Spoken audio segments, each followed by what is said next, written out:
कब चलेगा बुलडोजर? पूरा योगी एक्शन में थे सम्राट जी।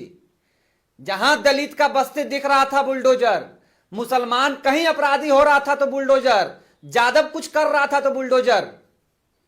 कहां दुबक के बैठ गए हैं? बिहार की बेटी के साथ, गायत्री के साथ बलात्कार हुआ, मौनी बाबा बने हुए हैं।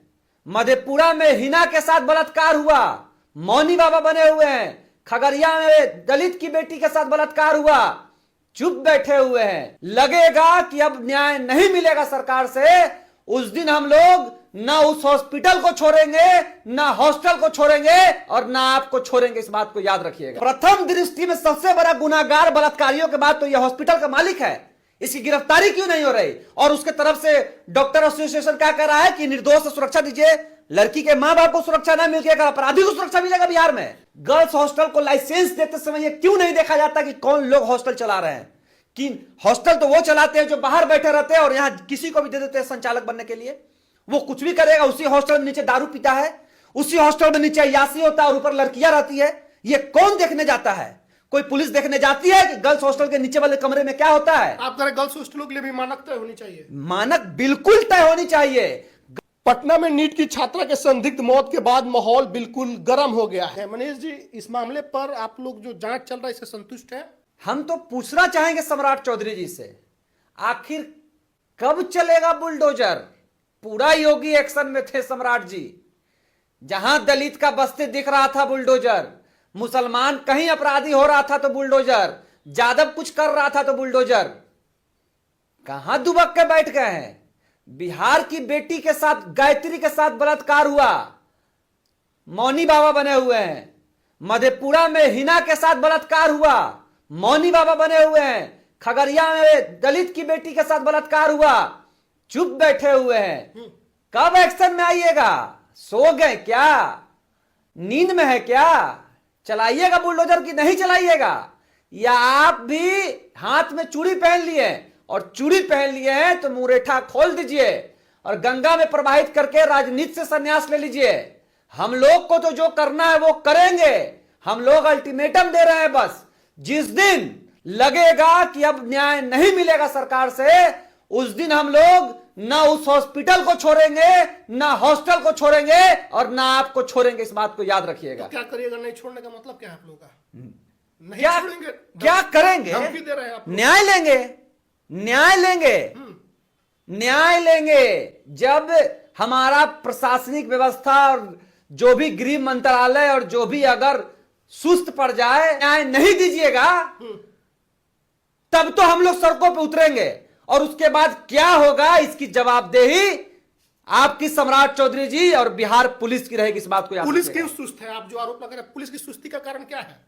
अरे पुलिस सुस्त है दबाव की वजह से। देखिए, बिहार मेडिकल एसोसिएशन को देख लीजिए, इंडियन मेडिकल एसोसिएशन को देख लीजिए। ये लोग लगातार, मैं तो पहला सरकार देख रहा हूं बिहार में जो अपराधियों को सुरक्षा देने की बात कर रही है। अपराधियों को सुरक्षा देने का डॉक्टर एसोसिएशन मांग कर रहा है। मैं तो पहला सरकार देख रहा हूं बिहार में जो अपराधियों को सुरक्षा देने की बात कर रही है। अपराधियों को सुरक्षा देने का डॉक्टर एसोसिएशन मांग कर रहा है। डॉक्टर एसोसिएशन के घर में बेटी थी कि नहीं है?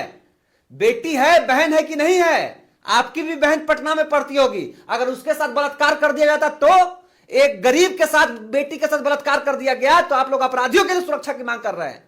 नहीं, अपराधी के लिए नहीं, प्रभात हॉस्पिटल उसके ऑनर के लिए बात हो रही है। ऑनर सबसे बड़ी लापरवाही उसी ने की।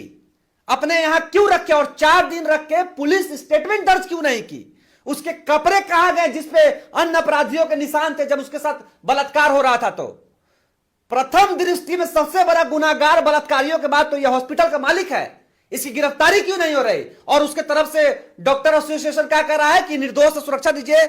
लड़की के मां बाप को सुरक्षा नहीं मिलेगी, अपराधी को सुरक्षा मिलेगा बिहार में। नहीं, तो जब तक जांच पूरा नहीं होता है, सतीश डॉक्टर या प्रभात के मालिक का नाम क्लियर नहीं होता है, आप लोग अपराधी ठहरा दीजिएगा पहले ही। नाम क्लियर नहीं होता है, चीख चीख के उसे परिजन तो कह रहे हैं कि ये लोग शामिल हैं, धक्का मुक्की किया गया। जब जांच की बात आई तो मैं पहला ही दिन वहां गया था जब उसका भाई और उसके साथ मारपीट किया गया लड़की के परिजनों के साथ उस हॉस्पिटल में, ये कहने पे कि मुझे देखना है अपनी बच्ची को।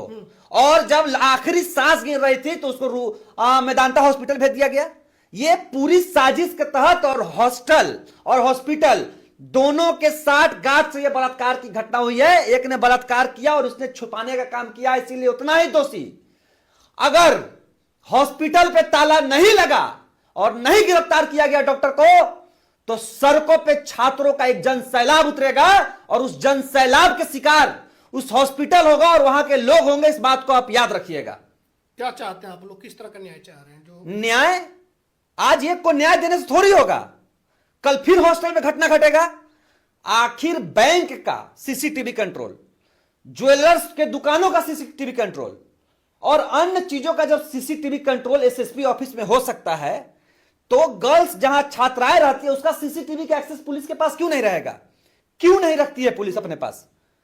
आप जो वहां सीसीटीवी खोजने जाते हैं, आप अपने एक्सेस क्यों नहीं रखते हैं? आप तो कई सरकारी विभागों के ऑफिसों का सीसीटीवी एक्सेस रखे हुए हैं, फिर हर गर्ल्स हॉस्टल का सीसीटीवी का एक्सेस क्यों नहीं? गर्ल्स हॉस्टल को लाइसेंस देते समय यह क्यों नहीं देखा जाता कि कौन लोग हॉस्टल चला रहे हैं?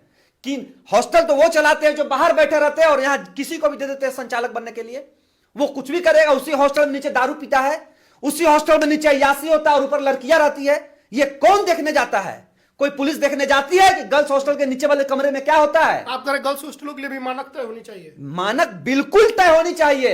गर्ल्स हॉस्टल में ऐसे कई गर्ल्स हॉस्टलों को जानता हूं जिसके नीचे रोज अय्याशी होती है, रोज वहां दारू पिया जाता है, रोज वहां जुआ खेला जाता है और सैकड़ों लोग, दर्जनों लोग वहां बैठते हैं और ऊपर लड़कियां रहती है। यह अय्याशी का अड्डा गर्ल्स हॉस्टल बना हुआ है।